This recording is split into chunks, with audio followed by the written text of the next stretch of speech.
Ah, voilà, maintenant il y a le son. Donc, pour ceux qui n'ont pas encore le texte, je mets un lien avec le texte. Voilà, très bien. Voilà, on passe au mode de conférence.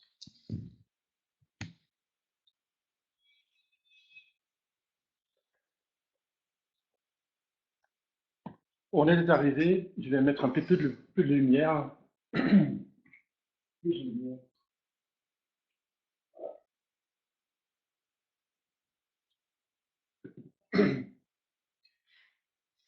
Un peu plus de lumière. Donc, dans temps carré, nous prenons dans la première partie, on va prendre le numéro 95, ça veut dire 95. On va voir l'inhabitation de Dieu comme un ami. C'est une amitié. Donc, on a vu l'inhabitation de Dieu par la nature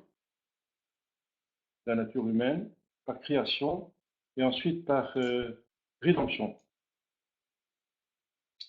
Donc, c'est une amitié.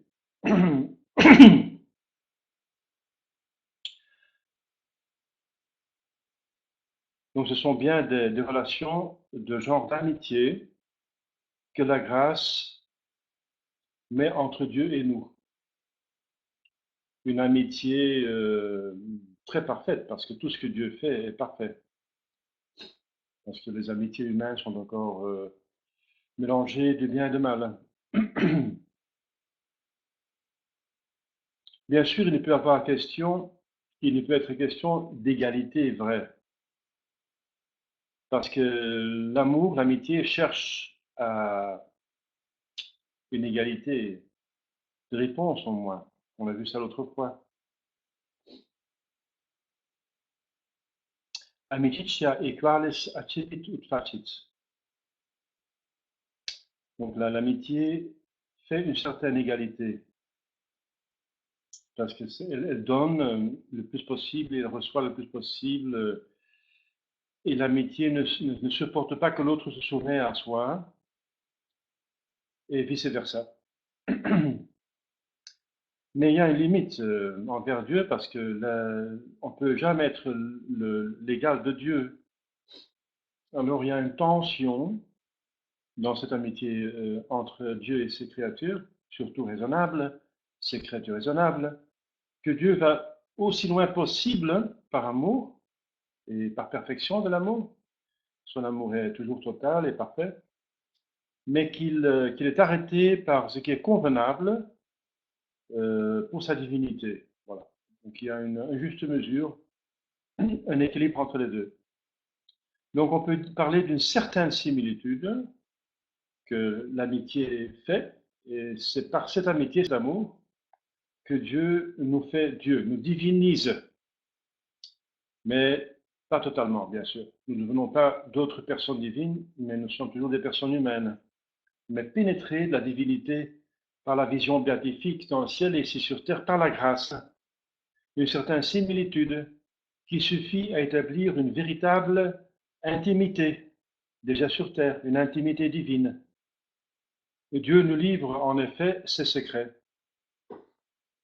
Son Fils, son Fils est son plus grand secret. Il nous parle non seulement par son Fils, par son Église, mais aussi d'une façon intérieure, par son Esprit, dans chacun de nous. Parce que la relation de Dieu et l'Église va si loin que Dieu a une relation personnelle avec chaque membre de l'Église. Et selon Aristote, c'est ça la société parfaite, même naturelle. Une société parfaite va être telle que le chef a toujours encore un contact personnel avec chaque membre. Sinon, la société perd une certaine une perfection, il faut le dire. Donc une communication, une intimité intérieure par son esprit dans notre esprit. Ça veut dire dans notre âme, dans notre cœur, dans notre intelligence, dans notre volonté. C'est dans Jean 14. Quand Jésus parle, du Saint-Esprit qu'il va envoyer et qui va nous enseigner à l'intérieur de nous-mêmes.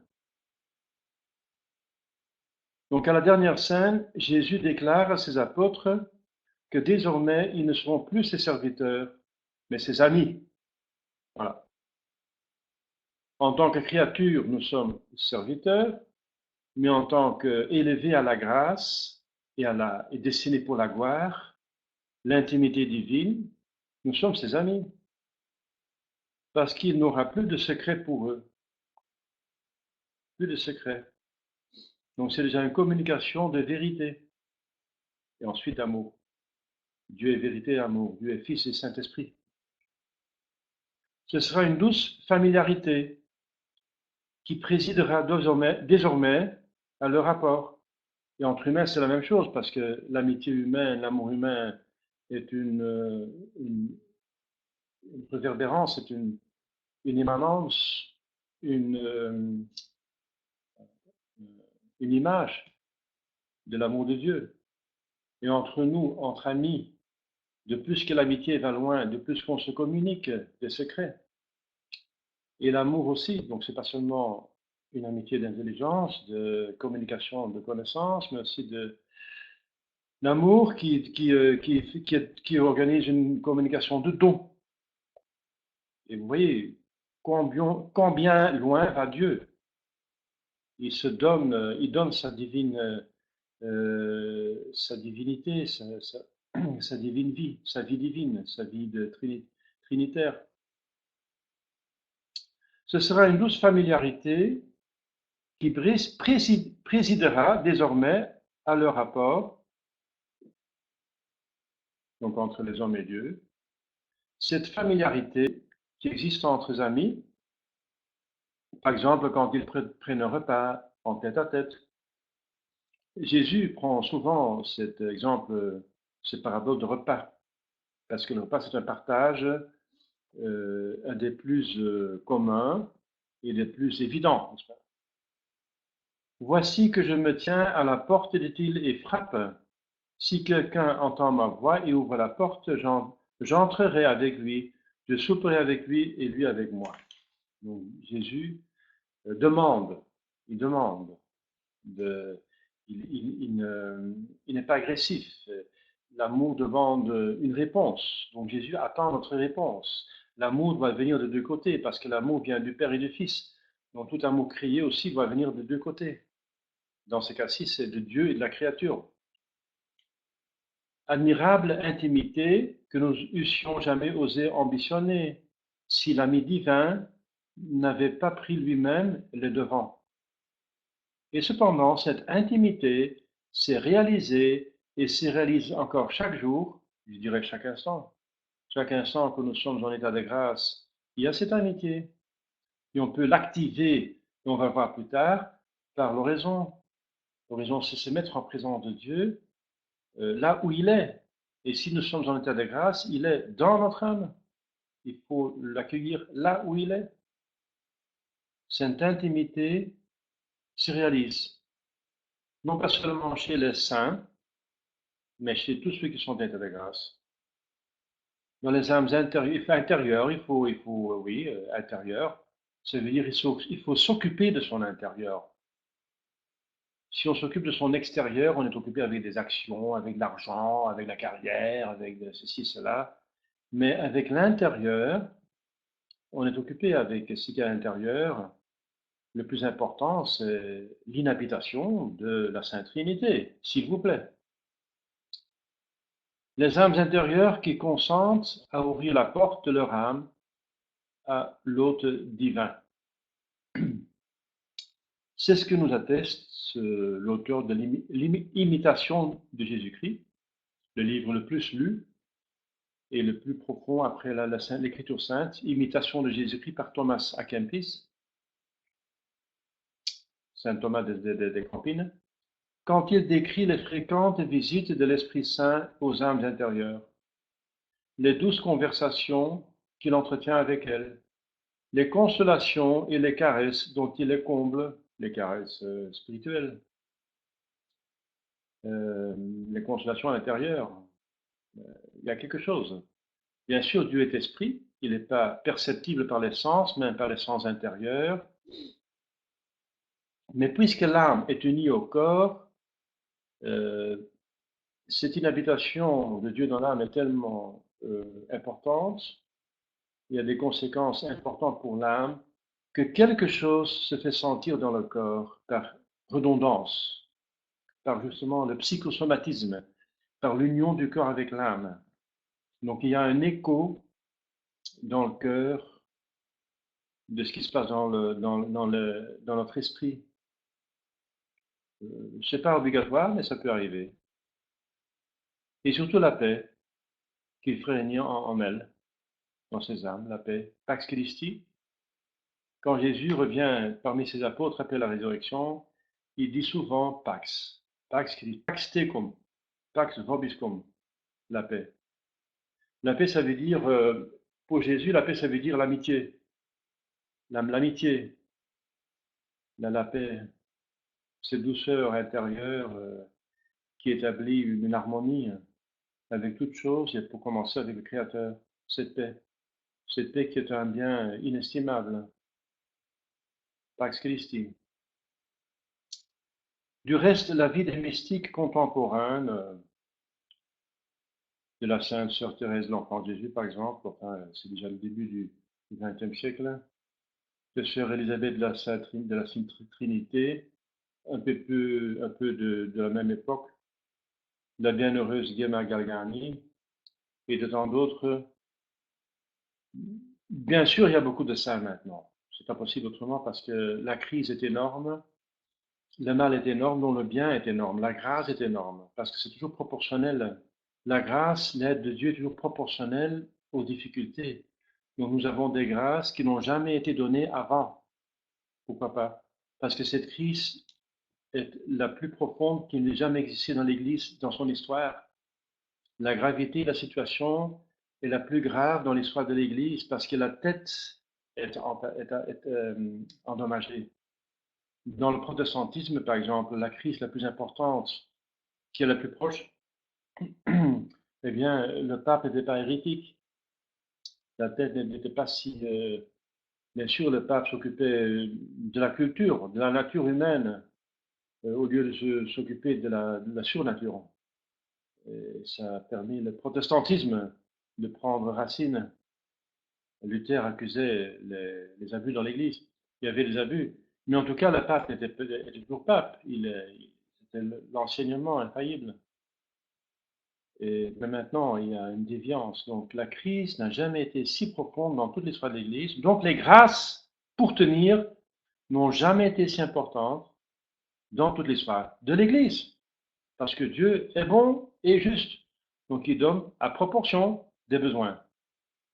Donc il y a certainement des saints parmi nous, j'espère en tout cas. Mais le problème, oui, c'est qu'ils sont plus canonisés parce qu'il n'y a pas de pape. Il faut qu'un pape canonise. C'est pour ça qu'on réfère à des saints qui sont certainement saints et saintes, qui ont été canonisés par de vrais papes. Donc ça s'arrête à 64. Alors on parle donc de ces saints que je viens de nommer. Il est donc bien vrai que Dieu vit en nous comme un ami intime.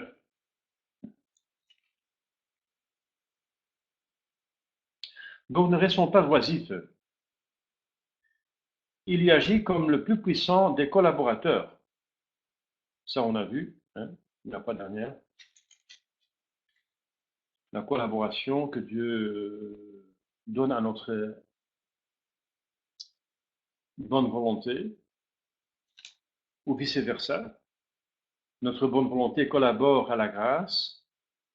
Donc il y a une collaboration mutuelle. Et ce sont ces deux-là, n'est-ce pas? La grâce qui nous mène au ciel, mais par le oui de notre bonne volonté, par la collaboration de notre volonté. La Sainte Vierge, hein, son image est à côté de moi, c'est pour cause parce que Dieu a décidé dans le XXe siècle et même le XIXe siècle de donner toutes ses grâces par sa mère. Donc Dieu a bien sûr donne sa grâce par son Fils, uniquement par son Fils, mais son Fils a décidé de donner la grâce par sa mère. C'est comme ça. Et c'est parce que le diable sera plus humilié d'être vaincu par une femme que par Dieu. C'est une des raisons pourquoi la Sainte Vierge a tellement de pouvoir. Et aussi parce que Dieu veut nous aimer avec un cœur de mère, pas seulement un cœur de père, mais avec tout amour possible. Donc il nous a donné une mère divine, céleste, pour nous aimer avec même un cœur de mère, à travers la Sainte Vierge.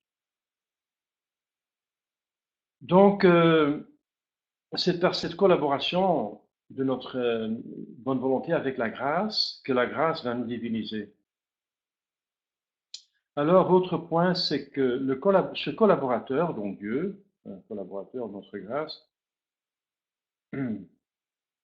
est en même temps un sanctificateur. Parce que justement, amener au ciel, c'est sanctifier, devenir saint. C'est quoi la sainteté? Eh bien, la sainteté, c'est la bonté pure. C'est l'absence de tout péché. C'est la sainteté. Celui qui est saint, il ne fait que des choses bonnes. Il ne fait aucune chose mauvaise. Donc il va provoquer en nous, il va développer en nous cette sainteté qui va nous mériter le ciel, qui donne un bonheur infini, qui fait nous ressembler à Dieu et qui vient de Dieu, qui est une émanation de la sainteté de Dieu. Dieu est le saint, le très haut, le très saint. Donc en venant habiter de notre âme, Dieu, la Sainte Trinité, l'Esprit Saint, la transforme, cette âme, en un temple du Saint-Esprit, un temple saint, un saint temple. Une église, un bâtiment, l'église, un temple, ça veut dire un lieu où Dieu habite, un temple, un vrai temple, comme le temple de Jérusalem à l'époque, n'est-ce pas, qui était la maison de Dieu. Le temple dans le bon sens, parce que on utilise souvent les temples pour le temple des idoles, mais il ne s'agit pas de cela. Le temple, ça veut dire la maison de Dieu. Nous parlons d'église, de bâtiment, église. Nous sommes un saint temple, un temple saint, orné de toutes les vertus à l'intérieur. Parce que une église, un bâtiment où Dieu habite, doit être beau. Seulement le meilleur est suffisant pour Dieu. Le meilleur, toujours le meilleur. Les artistes ont bien compris cela et les bâtisseurs d'églises et de cathédrales ont bien compris que seul le meilleur est convenable pour Dieu. Donc la cathédrale, dans le Moyen Âge, c'était le chef-d'œuvre de la cité, parce que c'était pour Dieu. La meilleure chose pour Dieu. Eh bien, ce bâtiment n'est rien en comparaison avec notre âme, qui est le vrai temple, la vraie église où Dieu, la vraie cathédrale où Dieu existe, demeure. Et les ornements sont les vertus. Jésus le dit, hein, que nous sommes le temple de Dieu. Il dit ça, Saint Paul le dit dans l'Écriture sainte, Dieu le dit dans 1 Corinthiens 3. Et Jésus aussi, il dit, détruisez ce temple et je le rebâtirai. Il parle de son propre corps. Donc cette image de prendre le corps comme le temple de Dieu, ça vient de Jésus même. Le Dieu qui vient en nous par la grâce, ce n'est pas en effet le Dieu de la nature. Bien sûr, c'est le même Dieu, mais il ne vient pas en tant que créateur, mais en tant que Dieu vivant, Sainte Trinité, source infinie de vie divine, et qui ne demande qu'à nous faire participer à sa sainteté. Donc Dieu a toutes les perfections, mais quand il vient habiter à nous, il le fait par une certaine perfection, c'est ça qu'il veut dire. Il le fait pas par création, mais par bonté infinie. Parfois, sans doute, cette habitation est attribuée au Saint-Esprit, comme je viens de dire, n'est-ce pas, l'habitation du Saint-Esprit, mais c'est par appropriation, parce qu'elle est une œuvre d'amour. Toute œuvre d'amour est attribuée au Saint-Esprit, quoique elle est faite par les trois personnes de la Sainte Trinité. Mais comme elle est une œuvre ad extra, donc à l'extérieur, donc elle est commune aux trois personnes. Voilà pourquoi Saint Paul nous appelle indifféremment le temple de Dieu et le temple du Saint-Esprit. Notre âme devient donc le temple du Dieu vivant, une enceinte sacrée, réservée à Dieu. Réservée à Dieu. Donc pas au péché, pas aux démons, pas aux passions pour les créatures désordonnées. Réserver l'Église, c'est réservé à Dieu. Vous savez que notre baptême, c'est une consécration. C'est quoi une consécration? Et bien sûr que la consécration, c'est une action sainte, religieuse, qui consiste en trois éléments. On retire de l'usage profane, comme un calice par exemple, ou un prêtre, une cathédrale. On destine au culte de Dieu. Et troisième élément, de manière permanente. Eh bien, le baptême, c'est cela. On l'enlève des griffes du démon, qui avait un certain droit sur cette âme, n'est-ce pas, par malheureusement le péché originel. On l'arrache au monde satanique. On destine pour le ciel, le baptême destine pour le ciel, Dieu, et de manière permanente, bien sûr, c'est pour l'éternité. Voilà. Donc, les trois éléments de consécration sont applicables au baptême. Donc, le baptême est une consécration. Par le baptême, vous êtes tous des âmes et même des corps consacrés parce que le corps va ressusciter pour aller au ciel avec l'âme. C'est ça le but du baptême. Donc, nous sommes vraiment, plus que vous pensez, réservés à Dieu.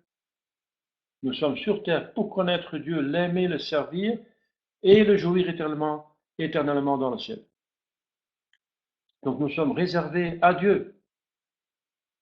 Il ne faut pas être prêtre ou religieux pour être consacré à Dieu. Bien sûr, c'est une consécration supplémentaire, plus spécifiée,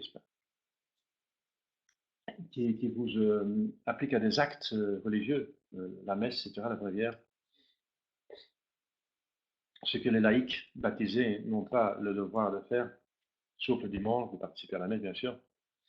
Mais d'une certaine façon, voilà, ils doivent garder les 10 commandements, croire dans les 12 articles de la foi, et utiliser les 7 sacrements, etc. C'est pas ad libitum, c'est obligatoire. C'est la voie du ciel. Pardon. Nous décrirons bientôt l'organisme surnaturel dont il nous dote, Dieu, par cette inhabitation. Mais il est évident que la présence en nous du Dieu trois fois saint, trine, telle que nous venons de la décrire, ne peut être que sanctifiante, justement parce qu'il va nous amener au ciel. Et seul ce qui est saint entre au ciel. Ce qui n'est pas saint doit passer par le purgatoire, pour être purifié, jusqu'à ce qu'il soit totalement bon et bien saint. Alors il peut entrer dans le ciel. Et que l'adorable Trinité, vivant et agissant en nous, est bien le principe de notre sanctification, la source de notre vie intérieure. Donc on parle ici de spiritualité, donc de vie intérieure, de vie qui mène au ciel.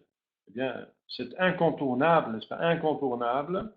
La chose la plus importante, c'est que nous nous rendons compte de Dieu qui habite en nous. C'est obligatoire, on ne peut pas s'en passer. C'est pour ça qu'on en parle, même en premier, parce que Dieu premier servi. La Sainte Trinité en est aussi la cause exemplaire, puisque le Fils de Dieu nous a montré l'exemple, comment vivre. Le Dieu de la deuxième personne, la Sainte Trinité. Et nous sommes fils de Dieu par adoption. Nous devons donc imiter notre frère et même notre père, pour autant qu'il est imitable pour des créatures. Dieu est bon, donc nous devons être bons. Jésus dit, soyez bons comme votre Père est bon.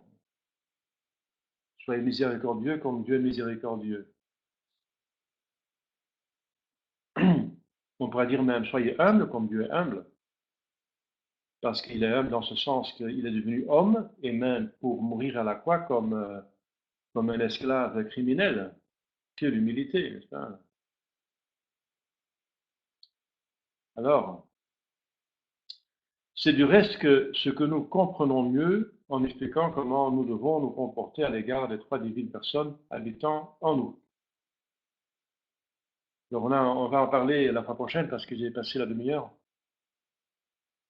Je vais voir s'il n'y a pas déjà des questions sur cette première partie. Je reprends la possibilité du chat, du dialogue.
Bon voilà,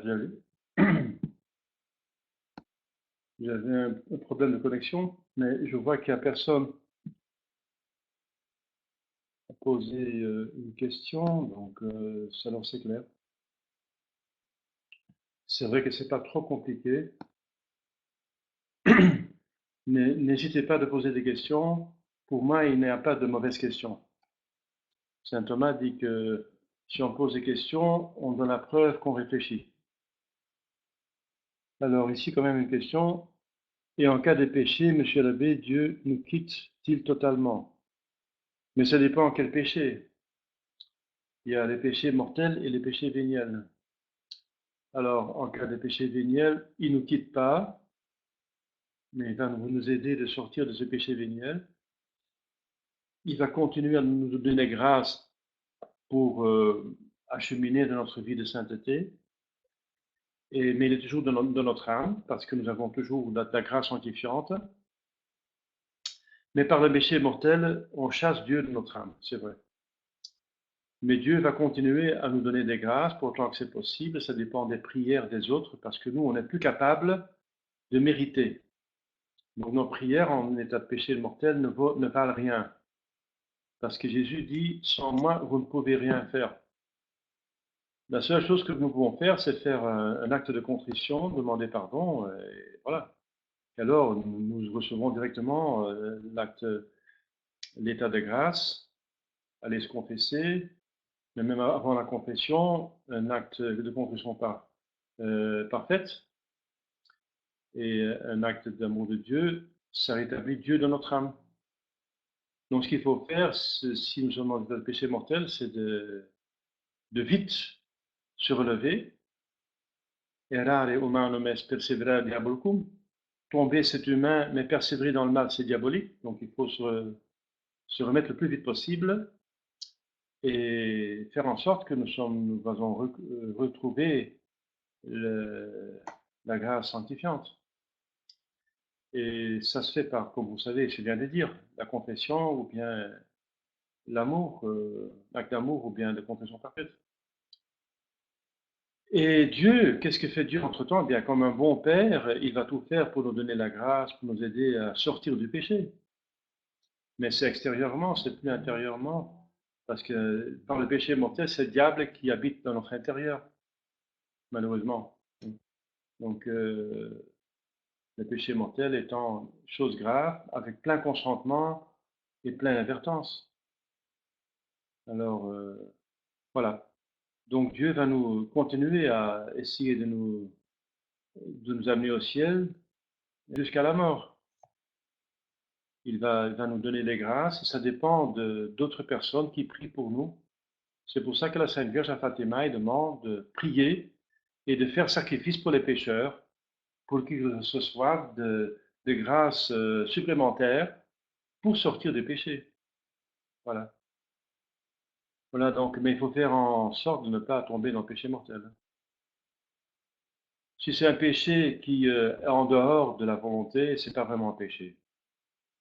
C'est pécamineux, bien sûr, de se mettre en colère, d'être impatient, mais si c'est en dehors de la volonté libre, le bon Dieu ne n'impute pas cela. Donc il ne faut pas se troubler des choses qui sont plutôt du côté tempéramental, du tempérament caractériel. Autre question, doit-on ressentir un réel sentiment de tristesse pendant l'acte de confession? Eh bien, c'est améliorer, et ça veut dire, c'est mieux si on l'a, mais c'est pas ad validitatem, c'est pas nécessaire pour avoir un acte de contrition véridique. Donc mais ça aide. Si on arrive à avoir le sentiment de contrition, c'est bien, n'est-ce pas? C'est le corps qui pâtit avec l'âme. Mais si c'est dans l'intelligence et dans la volonté et qu'on déteste le péché, même sans sentir dans le cœur, ce qui peut arriver, hein, c'est le diable peut-être qui va vous empêcher d'aller vous confesser, hein. Alors quand même, c'est valide. C'est valide. Alors Olivier pose une question. Jésus a dit qu'il est avec nous quand deux ou trois sont réunis en son nom. C'est valable aussi via Internet, ce quoi? Qu'en dites-vous? Eh bien oui, bien sûr. Si deux ou trois sont réunis en mon nom, je suis parmi eux. Voilà. Donc oui, oui, oui, oui. Donc il y a une certaine connexion physique. C'est vrai que c'est pas le même lieu. Oui, bon, c'est le lieu. Je veux dire, c'est la France, la Belgique. Il n'y en a pas encore du Canada et de Suisse, mais c'est limité au territoire franco-belge. Bon, ma foi, c'est vrai, hein, c'est comme ça, hein. Nous sommes réunis pour Jésus-Christ, il est parmi nous. Oui, oui, moi je crois bien. Comme on peut discuter parce qu'il parle de lieux, n'est-ce pas? Mais, alors je réponds oui, mais la France et la Belgique, ce sont aussi des lieux, hein. Alors contre objection, oui, mais la terre entière est alors un lieu. Oui. Bon, mais c'est comme ça. Un pape peut même donner une bénédiction à partir de Rome qui vaut pour toute la terre. Voilà. Même s'il est seulement à Rome, il n'est pas au Canada, il n'est pas en Argentine, il n'est pas au Uruguay. Et quand même, les gens qui l'entendent par la radio, par la télévision, ou par autre chose, ils reçoivent cette bénédiction du pape, qui est Urbi et Orbi. Urbi, ça veut dire pour la cité sainte, et Orbi pour le globe. Voilà. Donc un sacramentel, et d'autant plus une prière ou une prédication, c'est aussi un sacramentel, hein. Eh bien, ça peut être pour une plus grande espace. Il y a un doute sur la confession.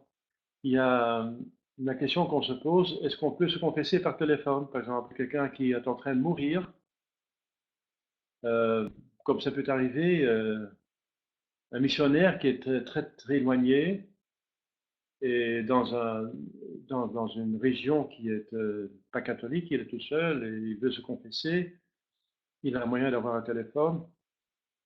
Eh bien, l'Église dit, les théologiens disent que c'est douteux. Donc on peut le faire parce que c'est douteusement valable, ça peut être valable, mais parce qu'il y a un lien physique on entend, on s'entend. Seulement, c'est pas le même lieu, donc le lien physique est un peu faible. C'est seulement par des ondes qui passent par des fils ou même maintenant sans fil. Mais il y a quand même un lien quelque part. Voilà. Les théologiens moraux, les moralistes disent que c'est douteusement valable. Donc même une confession, il faut l'éviter, bien sûr, et il faut la refaire quand vous avez l'occasion, parce que si c'est douteux, il faut refaire. Mais en cas de nécessité, si quelqu'un est mourant, eh bien, voilà, il a le droit quand même d'essayer, même ce qui est douteusement valide. C'est mieux que rien. Voilà. Donc, ça pour dire que, oui, il y a quelque chose. À mon avis, on n'a jamais posé la question. Mais Jésus a dit, où il y a deux ou trois ensemble en mon nom, je suis parmi eux. Voilà. Je ne vois pas pourquoi il ne serait pas parmi nous. Alors, autre question, la grâce ne connaît pas de frontières. Oui, bien sûr. Mais quand même, la grâce ne connaît pas de frontières, mais les sacrements connaissent des frontières, n'est-ce pas? Pour assister validement, les moyens de grâce ont des frontières. Les sacrements ont des frontières. Par exemple, comment baptiser, pardon, comment baptiser à distance? C'est pas possible. Donc, il faut être présent et faire couler l'eau sur le front. Sinon, il n'est pas baptisé. Il doit être un autre qui doit faire couler l'eau. Par exemple, la messe. Si on a encore un moyen pour entendre le prêtre, on est, par exemple, la pièce à côté, parce que l'église est comblée, euh, et on entend encore le prêtre, alors on est censé d'avoir assisté à la messe, par exemple dominicale. Mais si on l'entend plus, on ne le voit plus, alors on n'est pas censé d'avoir assisté à la messe. Donc il y a quand même un minimum de contact physique, de présence physique. C'est pour les bénédictions la même chose. Ah, donc il faut quand même qu'il y ait une certaine présence. Si le prêtre ne voit plus ce qu'il bénit, euh, parce que c'est trop loin, alors il faut bouger. Hein. Donc il y a quand même des limites, pas à la grâce, mais aux moyens de grâce. Hein. Pas à la prière. La prière, si moi, je peux prier pour quelqu'un qui se trouve de l'autre côté du globe, hein, ça c'est sûr. Mais je ne peux pas bénir hein, avec l'eau bénite celui qui est derrière le côté du globe, vous comprenez?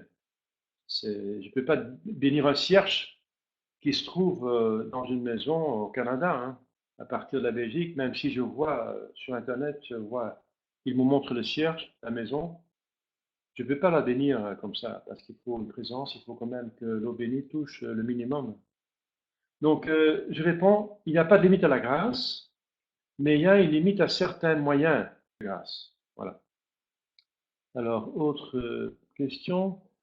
Pourtant, il y a la salle de l'écho de l'abbaye de la Chaise-Dieu pour la confession à distance.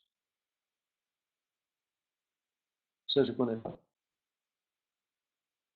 C'est quoi la confession à distance?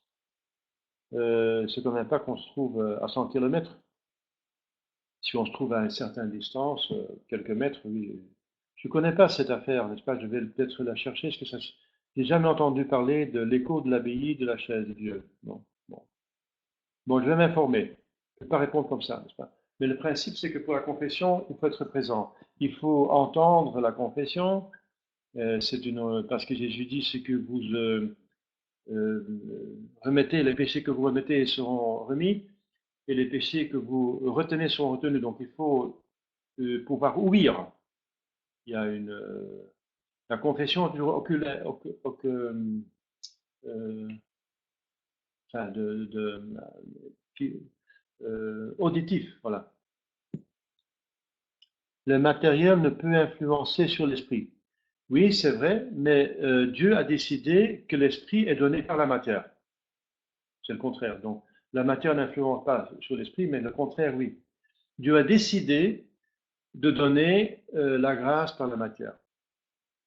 C'est parce que nous sommes esprit et matière, corps et âme, première raison. Deuxième raison, pour humilité. Dieu a décidé de donner son corps à travers de l'hostie, du vin, que le baptême passe par de l'eau, et que la confirmation par les huiles, et que la confession par l'ouïe, ouais. Donc par les choses matérielles, n'est-ce pas?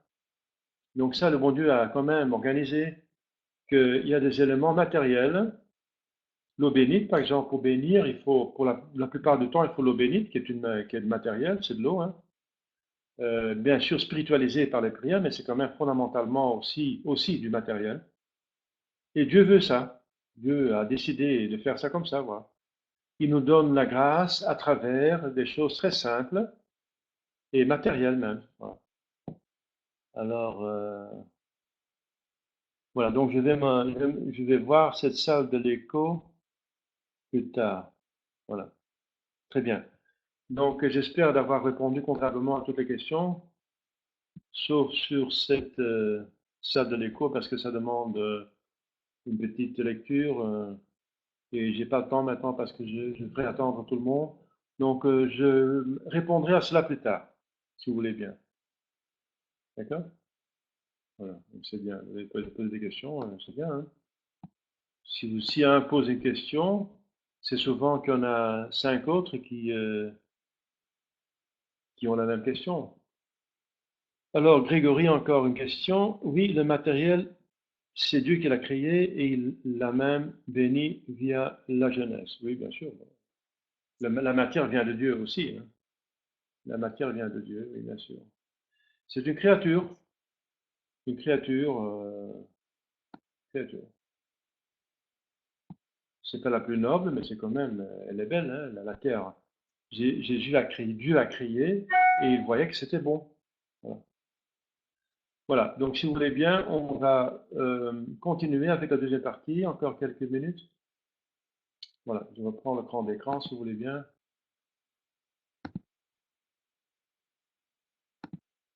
C'est facile. Alors, nous avons abordé la prière des commençants, la méditation et l'oraison.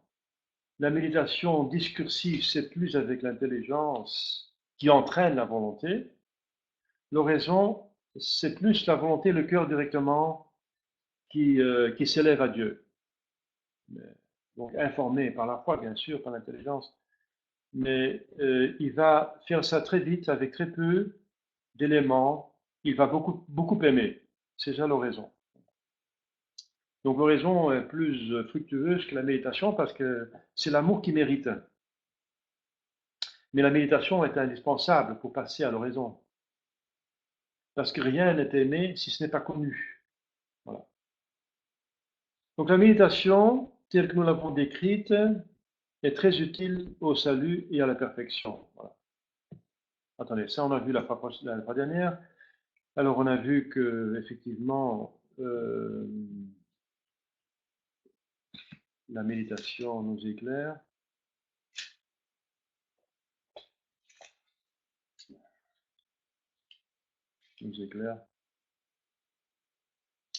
Sur la malice du péché, par exemple. Elle fortifie notre volonté. Et ensuite, on va considérer qu'elle nous fait aussi pratiquer toutes les grandes vertus chrétiennes. La méditation.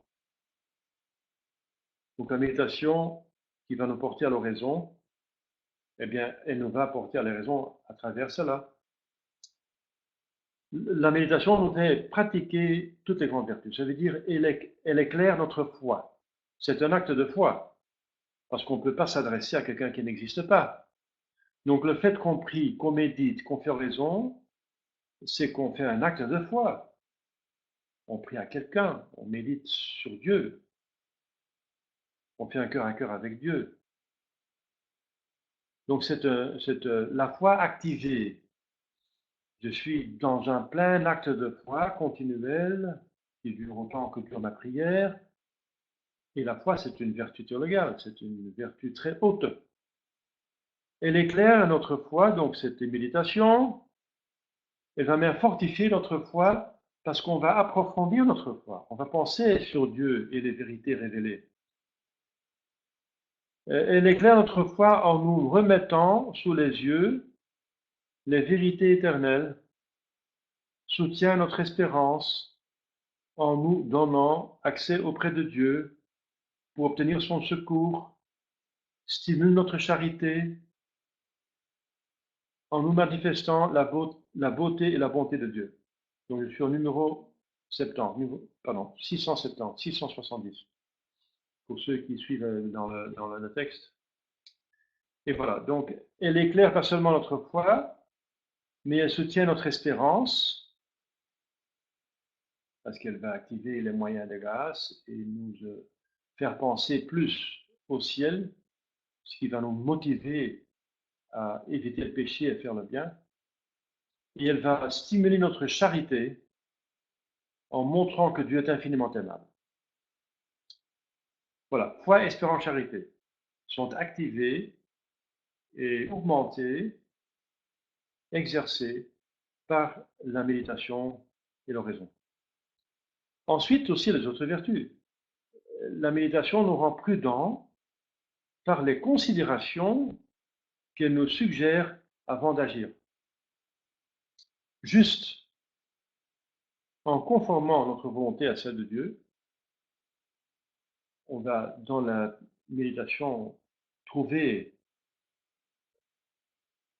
un moment ou l'autre que nous ne sommes pas tout à fait en ordre avec la volonté de Dieu et nous allons comprendre qu'il faut faire quelque chose et nous allons le faire par amour. Donc c'est un acte de justice dans la foi et l'espérance de la charité. Elle nous rend cette méditation plus forte en nous faisant participer à la puissance divine et nous obtient des grâces pour être plus fort dans le bien et plus fort contre le mal. Et elle va elle va augmenter la tempérance en calmant l'ardeur de nos désirs désordonnés et de nos passions déréglées. Parce qu'on va comprendre par la méditation qu'il faut faire en sorte qu'il y a de l'ordre dans notre corps et notre cœur. De l'ordre. Pour mieux pouvoir fonctionner en vue d'aller au ciel. Il n'est donc pas de vertu chrétienne que nous puissions acquérir avec l'oraison quotidienne.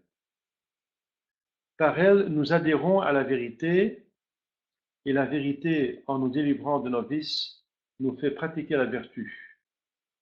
Voilà. Je répète que la vérité, c'est la vérité révélée, donc on ne peut pas acheminer à la sainteté en tant qu'hérétique.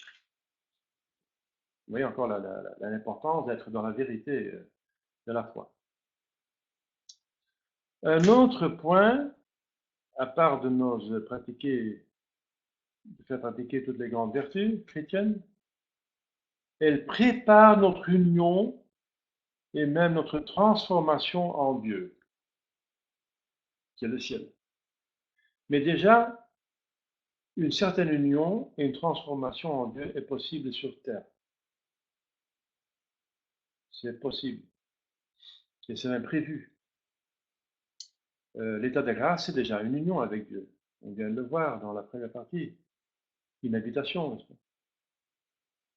Alors, c'est en effet une conversation avec Dieu, la méditation, qui devient chaque jour plus intime, plus affectueuse, plus prolongée, parce qu'il augmente la foi, l'espérance, la charité, la prudence, la force, la justice, la tempérance, etc.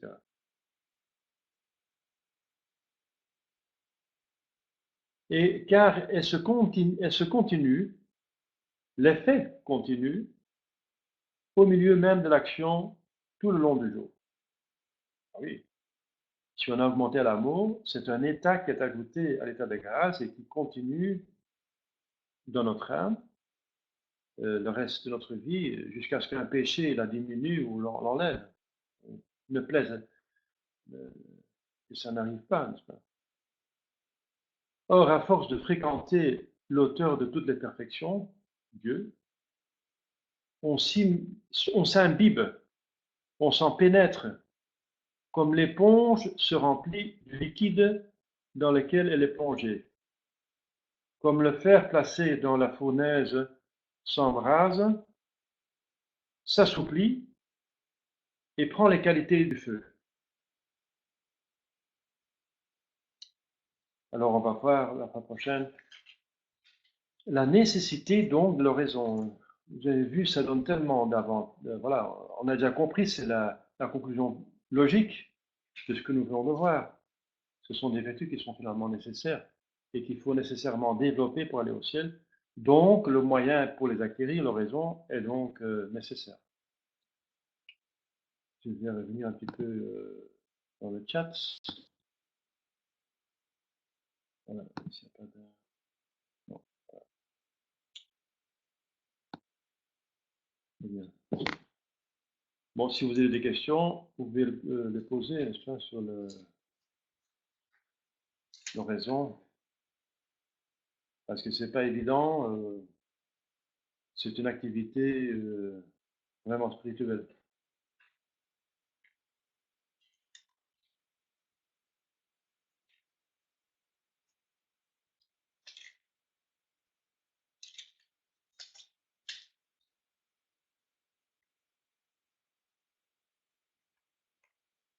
Ah oui. Pour ma part, monsieur l'abbé, je me commande. Oui, d'accord. Bien, c'est avec plaisir. Mais c'est mutuel, hein. Les prêtres prient pour les fidèles. Et voilà. Bien sûr, je prie pour vous. Le prêtre doit beaucoup prier, n'est-ce pas? La messe, les prières, le chapelet, l'oraison et les autres prières, les visites du Saint-Sacrement. Le chapelet, souvent, ça devient un rosaire et même plusieurs rosaires. L'oraison aussi peut se prolonger. On peut faire des dévotions particulières. S'il y a un salut, etc., on va de temps en temps en pèlerinage. Mais c'est vice-versa, n'est-ce pas? Parce que il faut prier pour les prêtres. Parce que Jésus dit prier pour qu'il y ait des ouvriers dans la vigne. Hein. Donc c'est vice-versa, bien sûr. Vous pouvez compter sur mes prières, mais voilà, je compte aussi sur les vôtres. Hein. Voilà. On a besoin de prêtres. Il y a une pénurie de prêtres. J'ai encore mis sur Internet aujourd'hui un texte sur encore une erreur qui se trouve parmi les prêtres. J'ai mis sur mon texte, sur mon site, les erreurs de l'Église conciliaire, les erreurs de concile, les erreurs de la fraternité Saint-Pédis, malheureusement. Comme dit ce franc-maçon qui vient se convertir, la fraternité est devenue trop importante pour ne pas être infiltrée.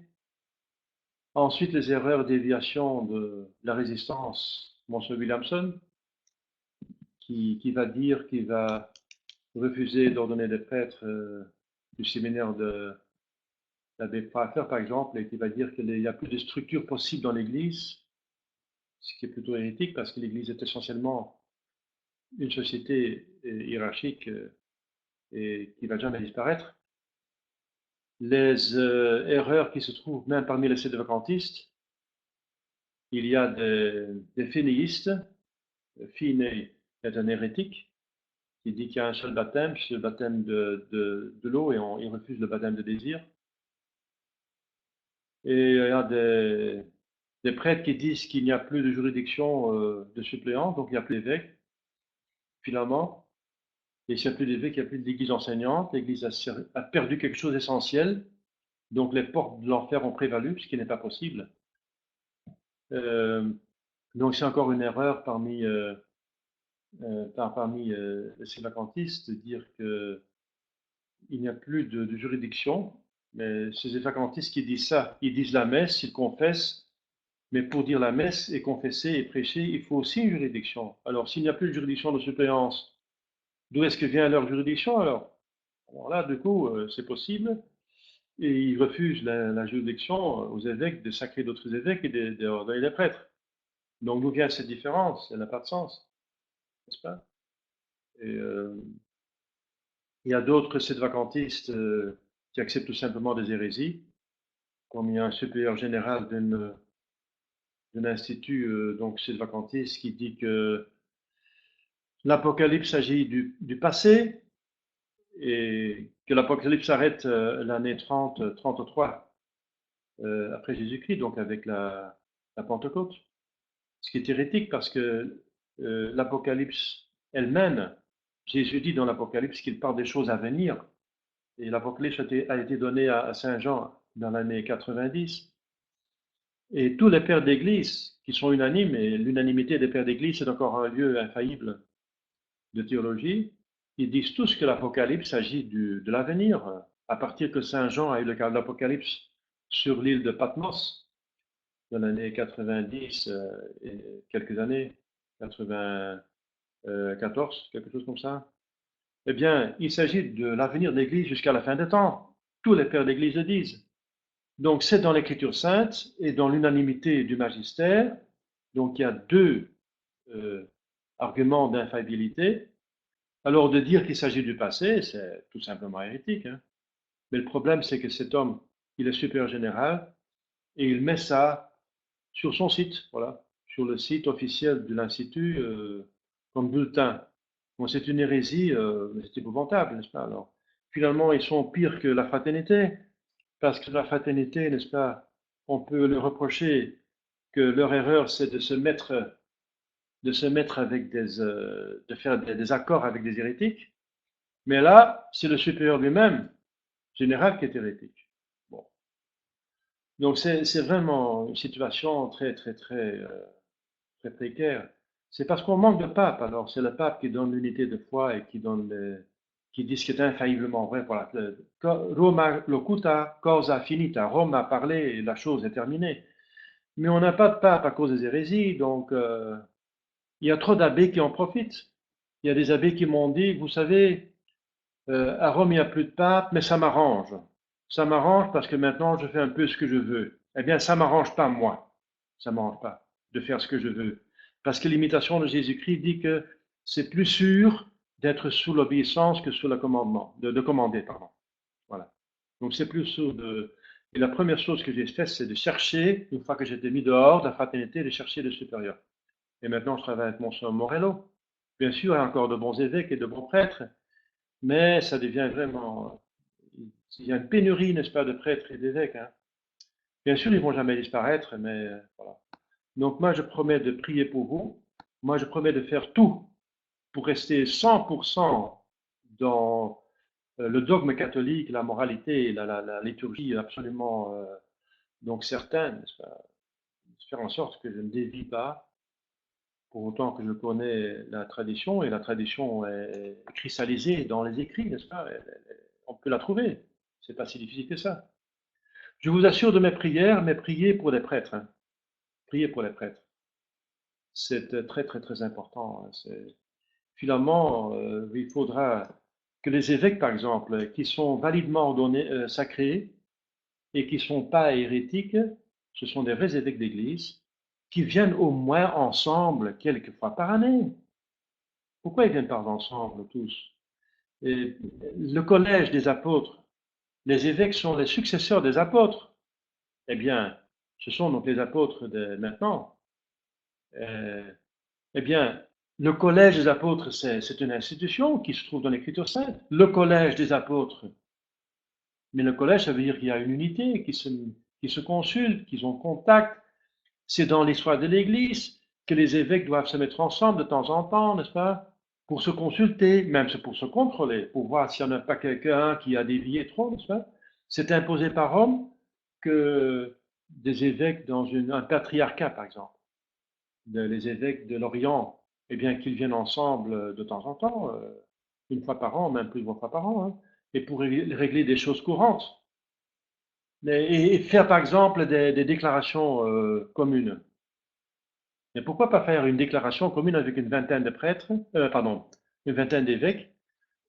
À mon avis, il y a une vingtaine d'évêques qui sont encore en ordre, plus ou moins, plus ou moins, plus ou moins.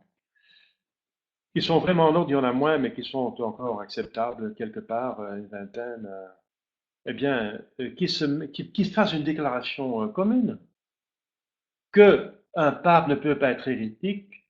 S'il est hérétique, il perd la papauté, et que François est hérétique, il n'est pas pape. Voilà, donc qu'il fasse ces déclarations communes. Et les prêtres qui veulent partir de la fraternité parce qu'il y a une grande crise, et les fidèles, alors qu'ils voient dans le monde sédévacantisme une unité, n'est-ce pas, une entente, parce que l'Église est une. Où se trouve cette unité de l'Église? Eh bien, moi j'espère, je prie que les évêques, mais il y a déjà une entente parmi la plupart des évêques sédévacantistes ont une bonne relation l'un avec l'autre, hein. Et il y a déjà une unanimité là-dessus. L'unanimité justement du magistère actuel et qui est justement infaillible. Eh bien, l'unanimité qu'ils ont entre eux, l'unanimité de la doctrine, d'un point de doctrine, c'est qu'ils tous ils considèrent un pape hérétique comme non-pape, antipape, et que François est hérétique et pape. Donc là, ils sont déjà unanimes. Voilà. Donc c'est bien. Mais voilà. Donc il faut beaucoup prier pour les prêtres, les évêques, parce que l'évêque, c'est l'Église enseignante, et l'unanimité de l'Église enseignante, finalement, elle est infaillible. L'unanimité, hein. L'unanimité. Puisant dans le passé et l'unanimité dans l'espace, ça fait justement, c'est la définition justement de l'infaillibilité du magistère universel ordinaire. Alors, je ne vais pas trop continuer parce que alors je fais un cours de catéchisme, mais quand même, voilà, c'est quand même important. Si on parle de prière, entre-temps, il y en a des personnes qui ont ici écrit des choses. Il en reste combien d'évêques valides? Oui, voilà, donc c'est une bonne question. Pas seulement valides, mais il faut encore voir les évêques qui ne sont pas hérétiques. Qui sont pas hérétiques. Parce que s'il est hérétique, il est évêque, mais en dehors de l'Église, s'il est hérétique. Donc les évêques qui sont validement consacrés, ça veut dire dans l'ancien rite, par des évêques eux-mêmes qui étaient des vrais évêques. Eh bien, il y a valide les trois évêques de la fraternité et Monseigneur Williamson, bien sûr, il est validement évêque, mais il y a un problème avec eux, n'est-ce pas, de sémi-hérésie, se mettre d'accord et d'accepter un hérétique en pape, ça devient finalement hérétique. Mais pour le reste, ils sont en ordre avec la doctrine. Pour les vacantistes, c'est pas, il y a voilà, il y a Monseigneur Sanborn, Dolan, Neville, Ramola même. Ramola est validement consacré, il n'est pas hérétique, quoiqu'il est en dispute avec les deux autres pour une question de mœurs dans une école. Mais il correspond quand même aux critères d'être validement consacré. Et il était consacré par Dramek, qui était consacré par Monseigneur Slupski, Slupski qui était consacré par Monseigneur McKenna, McKenna consacré par Monseigneur Deslauriers, et Deslauriers qui remontent à Tuc. Ils remontent tous à Tuc, hein, ceux-là. Et Monseigneur Morello, en Amérique du Sud, et ici Monseigneur Stever, et il y en a encore sept évêques qui sont à Prague, qui sont certainement, qui probablement descendent de Monseigneur Vladimir Sterniuk, qui est quelqu'un qui a résisté en Russie, et qui ont rejeté Rome apostate et hérétique, et qui ont déclaré donc le siège est vacant, et qui ont sacré des évêques. Ils sont 7 maintenant, il me semble. Mais le problème, c'est qu'ils ont accepté la réhabilitation de Jean Hus par François. Parce que Jean Hus est un tchèque, et la plupart sont tchèques, donc c'est une question de nationalisme exagéré. Donc ils sont tombés dans le piège du nationalisme. C'est vrai que le concile de Constance qu'il a condamné était constitué de beaucoup d'Allemands, des Allemands qui essayaient de dominer la Tchéquie, et la Tchéquie qui essayait d'être indépendante. Donc il y a encore cette dispute entre Allemands et Tchèques. Mais en tout cas, c'est quand même un pape. Le concile de Constance a commencé par un antipape, mais la question des papes était réglée dans le concile, et à la fin, il y avait un vrai pape, c'est Martin V, s'il me rappelle. Eh bien, c'est un vrai pape qui a quand même condamné pour de vraies hérésies Jean Hus. Pourquoi accepter Jean Hus, la réhabilitation de Jean Hus par l'antipape François? Donc, vous voyez, ce sont des bons évêques à Prague, validement consacrés, qui rejettent tout le modernisme, mais ils sont tombés dans le piège du nationalisme, puisque Jean Hus est un héros tchèque, donc il est bien, voilà. Donc c'est bien qu'il soit réhabilité. C'est dommage, parce que alors il risque de devenir assez hérétique, même. Donc c'est dommage, vous voyez. Mais pour le reste, j'avais l'intention de les visiter parce que j'ai un contact avec eux et je peux y aller au nom de Monson Morello. Voilà. Donc il y a du travail à faire. Donc le diable ne dort pas, hein. Il ne dort pas. Ceux qui sont bien aujourd'hui, le diable essaie de les corrompre. Voilà. L'exemple, c'est justement de ces CCTV qui étaient bien, et tout d'un coup, ils acceptent Jean-Luc pour raison de nationalisme. C'est vrai que le nationalisme dans l'Europe de l'Est est très prononcé parce qu'ils ont subi un siècle de domination russe communiste. Et tous ces petits pays, la Tchéquie, la Pologne, la Bulgarie, etc., sont contents d'avoir recouvert leur indépendance. Donc ils sont très fiers d'être indépendants et très nationalistes, très chauvins, mais ça peut être un piège, voyez. Dans ces cas-ci, c'est un piège. Voilà, donc en somme, il y a une vingtaine d'évêques, mais il y en a parmi ces vingtaines encore du travail à faire, quoi. Je pense que c'est une faiblesse de la part de ces évêques à Prague, qui étaient en Ukraine d'abord, mais ils ont dû quitter l'Ukraine parce qu'ils étaient pro-Poutine. Puisqu'ils étaient pro-Poutine, ils ont été éjectés de l'Ukraine occidentale et ils se sont établis, parce que la plupart sont des Tchèques, ils se sont établis à Prague. Ils ont reconstruit un monastère à Prague. Voilà, donc je pense que, et on ne sait pas combien d'évêques il y en a en Chine, parce qu'en Chine, il y a encore une église, l'église catholique souterraine, euh, Résistance, et il y a l'église officielle patriote qui collabore avec le régime et qui est rejetée. J'espère qu'il y a encore là, oui, il y a certainement encore des évêques valides et pas hérétiques, parce qu'ils ont peu de contact avec Rome à cause de la persécution. Donc la persécution leur a valu un isolement salvifique. Donc j'espère que là, il y a encore quelques évêques qui sont validement ordonnés et sacrés et qui ont gardé tout le dépôt de la foi. Donc je ne sais pas combien d'évêques il y a dans le monde, mais j'en connais personnellement une vingtaine. Donc il y a la moitié à peu près qui est vraiment en ordre et les autres, il y a un peu de travail à faire. Et pour le reste, ce sont tous des hérétiques. Ce sont des évêques qui ont été acceptés Vatican II ou bien qui sont ordonnés et sacrés novus ordo, donc douteusement, donc invalides. Il faut les considérer comme invalides. Et pour le reste, il n'y a plus rien, n'est-ce pas? Mais il y aura toujours des évêques dans l'Église, ça c'est sûr. Voilà, j'espère d'avoir... il reste combien d'évêques valides? Il y a les doubias, oui, bien sûr, les doubias. La correction filiale, mais ça s'est fait par des prêtres, des évêques, des intellos qui sont nouveaux ordos. Par exemple, Cardinal Burke. Cardinal Burke, c'est quelqu'un qui cherche à être vraiment dans la foi, la vraie foi, et qui est conservateur, mais il n'est même pas cardinal, parce qu'il a été créé cardinal par un antipape. Il est même pas évêque, on ne sait pas ce qu'il est. C'est un homme de bonne volonté qui cherche la foi, qui a quelque chose, qui est conservateur, mais il ne représente rien. Hein. Il ne représente rien, rien, et c'est pour se concilier. Après 50 ans, c'est pourri, n'est-ce pas? Après 50 ans, parce qu'une génération de prêtres, ça se fait en 6 ans. C'est plus vite, ça va plus vite qu'une génération naturelle. La génération naturelle, ça dure 20 ans, n'est-ce pas? À 20 ans, on est à peu près adulte. Mais génération de prêtres, après 6 ans, on est prêtre. 6 ans de séminaire. Donc ça va vite, hein. 50 ans de crise que la tête est hérétique, eh bien, ça a détruit pratiquement toute l'Église, de fond en comble. Au début des années 60, 70, on pourrait parler de l'Église catholique dont la tête était piratée par les francs-maçons.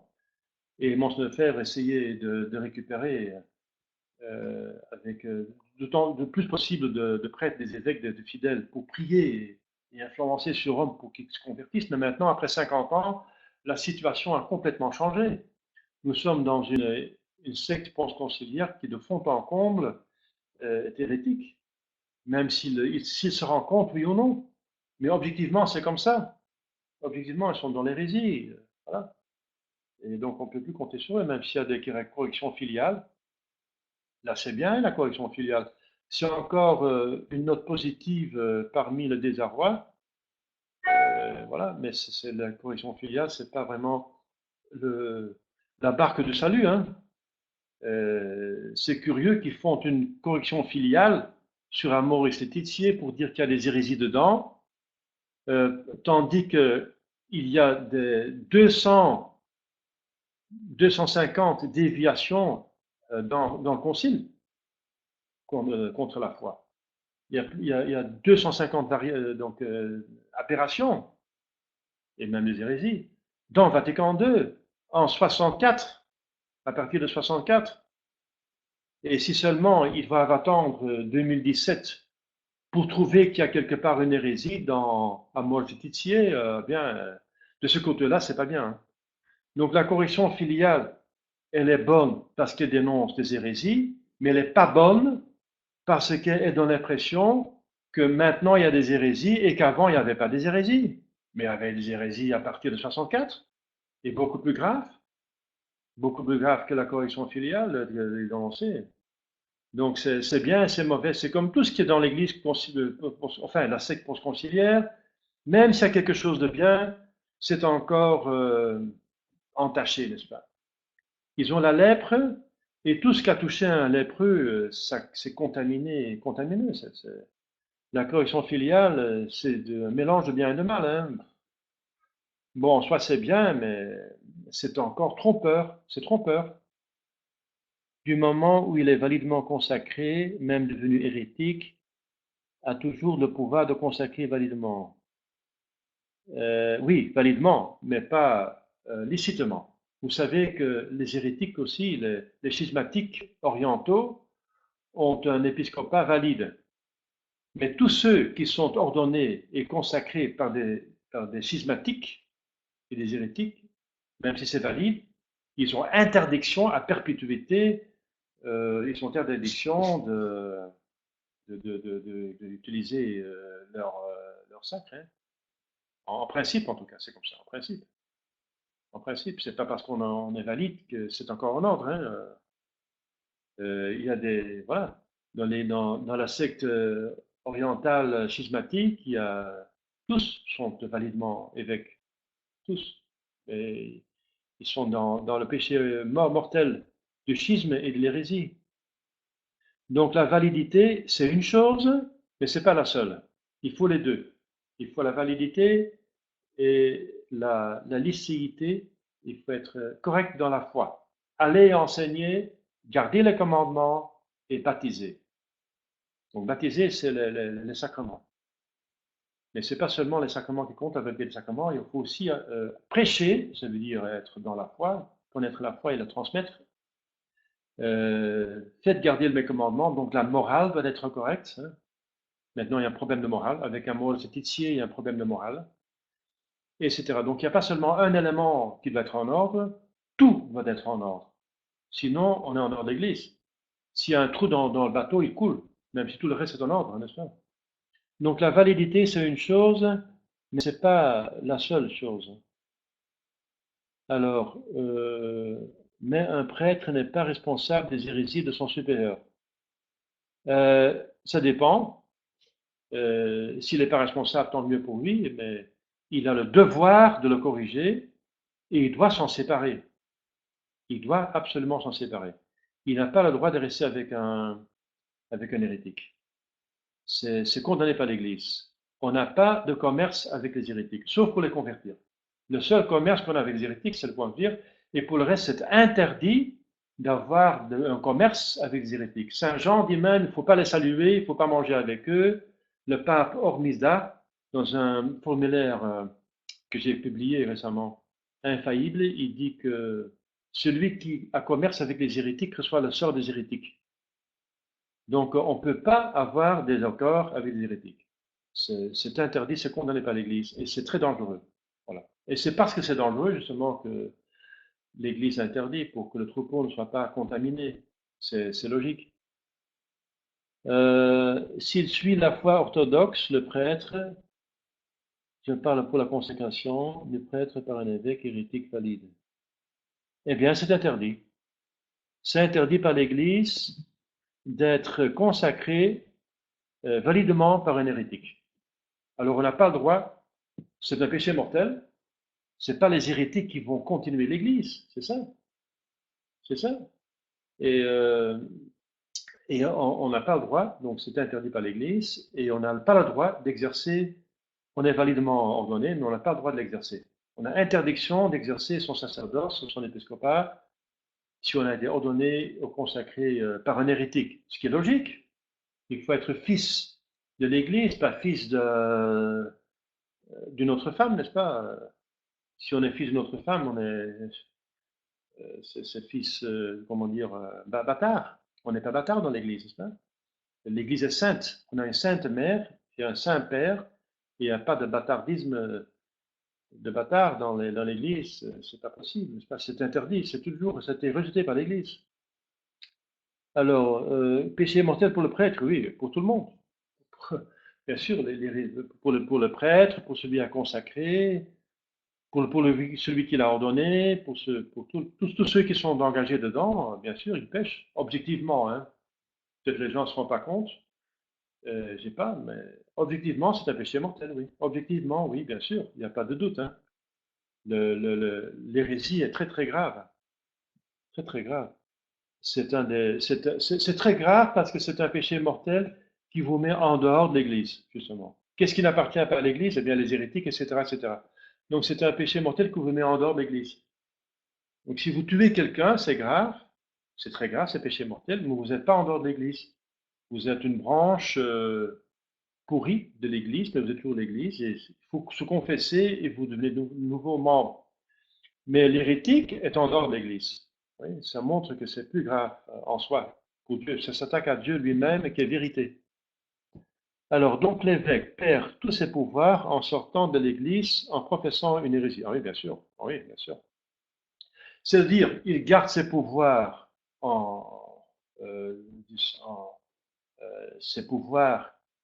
Il garde ses pouvoirs parce qu'on est prêtre dans l'éternité. On ne peut pas perdre une ordination ou un sacre. C'est indélébile. Mais on n'a pas on perd la juridiction, le mandat, la permission d'exercer ses pouvoirs. Donc le prêtre qui est hérétique a toujours le pouvoir de consacrer et de remettre les péchés. La preuve, c'est que si quelqu'un est en danger de mort, il n'y a pas d'autre prêtre, il peut s'adresser à un prêtre hérétique pour demander pardon, et c'est valide, parce qu'en danger de mort, l'Église donne ce pouvoir même à un prêtre hérétique, parce que le salut de l'âme, c'est la loi suprême. Eh bien, cette personne est mourante, elle a besoin d'un prêtre, c'est un prêtre, même hérétique, eh bien, il peut confesser. C'est l'exception qui confirme la règle. Mais ça montre qu'il n'a pas perdu ses pouvoirs. Donc, un évêque ou un prêtre hérétique ne perd pas ses pouvoirs, mais il perd la permission de les exercer. Il perd la permission d'exercer. Donc, ça s'appelle la juridiction. Il perd sa juridiction, le mandat, voilà, la puissance administrative. L'Église ne permet pas. C'est comme un soldat, par exemple, un parachutiste qui connaît beaucoup, il a beaucoup de capacités et un entraînement. Et il connaît beaucoup de choses, donc il sait faire des choses, beaucoup de choses, mais c'est pas lui qui va décider où il va opérer. Et c'est pas lui qui va décider d'aller en Afghanistan ou d'aller dans une zone de non-droit à Roubaix ou d'aller quelque part, je sais pas où il y a une zone où il va. C'est pas lui qui décide, c'est l'autorité qui décide. Voilà. Voilà. Donc, eh bien, c'est la même chose dans l'Église. Il y a les savoir-faire, donc les pouvoirs qu'on a reçus, c'est l'ordre. Hein. Il y a 7 ordres sacerdotaux et un ordre donc, qui est au-dessus, c'est l'épiscopat. Et ensuite, il y a une hiérarchie administrative. C'est qu'est-ce qui commande à qui pour faire quoi. C'est l'évêque qui va dire à ce prêtre qu'il va être dans cette paroisse ou dans cette école ou aumônier dans cet institut ou être professeur au séminaire, etc. etc. C'est l'évêque qui décide, c'est pas lui. C'est l'évêque qui va décider où il va dire la messe, où il va prêcher, où il va confesser. Ouais. Donc il peut confesser, il peut dire la messe, mais c'est l'évêque qui va lui dire où. Ça s'appelle la juridiction. De pouvoir dire la messe, c'est le pouvoir d'ordre, et de pouvoir et d'avoir la permission ou le commandement d'aller ici ou là, ou de faire comme ça, de cette ou cette manière, c'est la juridiction, voilà. Donc il faut les deux normalement. Mais puisque l'autorité est maintenant hérétique, les papes, les évêques résidentiels diocésains sont tous hérétiques, alors il y a la juridiction de suppléance qui vient en jeu. C'est comme dans la Vendée. Dans la Vendée, les chefs étaient des vrais chefs, mais ils n'étaient pas donc institués par Paris, par le roi. Ils avaient les capacités de chef et le peuple l'a choisi, l'a accepté. Voilà, donc ils avaient des vrais pouvoirs, mais de suppléance. Voilà. En cas de nécessité, la suppléance est une réalité. Voilà. C'est une condition de survie. Et puisque l'Église va survivre, il y a la suppléance dans l'Église. Voilà. Mais ça veut dire que toute fidèle doit chercher un prêtre qui est en ordre pour se soumettre à ce prêtre, et chaque prêtre doit chercher un évêque pour se soumettre, pour être en ordre, et demander, voilà, moi je me soumets à Monseigneur Morel, il est tout à fait en ordre, tout à fait validement euh, ordonné par Monseigneur Lefebvre, consacré par Monseigneur Neville, et voilà, il n'est pas hérétique du tout, il est tout à fait en ordre sur la doctrine. Donc, voilà, donc je donne un exemple, je l'applique à moi-même. Hein. Moi, je suis le premier à chercher à me soumettre. Voilà, alors donc l'évêque perd tous les pouvoirs. Voilà, donc pas les pouvoirs, mais la permission de l'exercer. L'hérésie fait perdre toute juridiction. Voilà. Mais on est apôtre, prêtre, évêque jusque dans l'enfer, hein, malheureusement. Hein. C'est une marque indélébile dans l'âme qu'on ne peut jamais perdre dans l'éternité. Sacerdos in eternum. On est prêtre pour l'éternité. Mais on a seulement le droit de l'exercer, donc convenablement. Voilà, convenablement. Ça veut dire dans la vraie foi, pas dans l'hérésie. Il perd la communion avec Dieu. Oui, bien sûr. Oui, oui. C'est ça. Oui, bien sûr. C'est un péché mortel, donc ça, il perd l'état de grâce. Et la communion avec son Église, oui, exactement. Oui. Voilà, donc ce sont des questions actuelles, même très actuelles. Et voilà. Donc on a dévié un petit peu de la matière, mais c'est parce que voilà, c'est quand même, disons, existentiel. On a besoin d'avoir des réponses pour toutes les questions. Voilà, à la fois prochaine. Et priez, voilà, je vous assure de ma prière et je compte sur la vôtre. Merci beaucoup.